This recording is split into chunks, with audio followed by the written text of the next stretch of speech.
Hi, Ben Grabham from A to B here. We're out here in the Blue Mountains with the WR250F. We've got a pretty decent downhill here we're going to do a little video on and just talk you through step by step on how to get down it safely. So here we are at the top of the hill.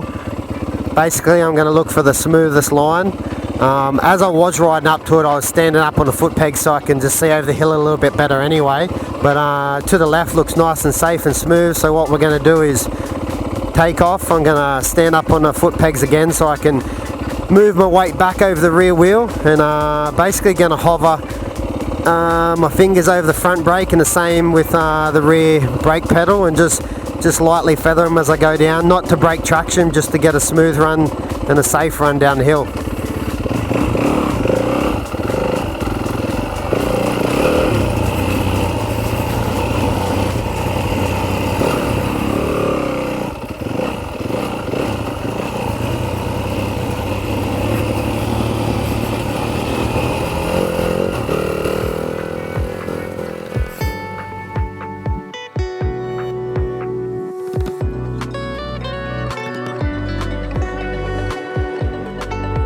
So remember, when tackling down hills, don't be afraid to pull up at the top like I did.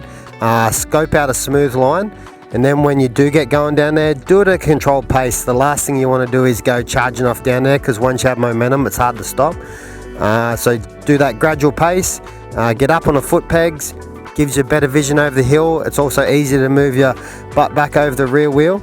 At the same time, be hovering over your front and rear brakes so you can keep a nice control speed, and just do that till you get to the bottom.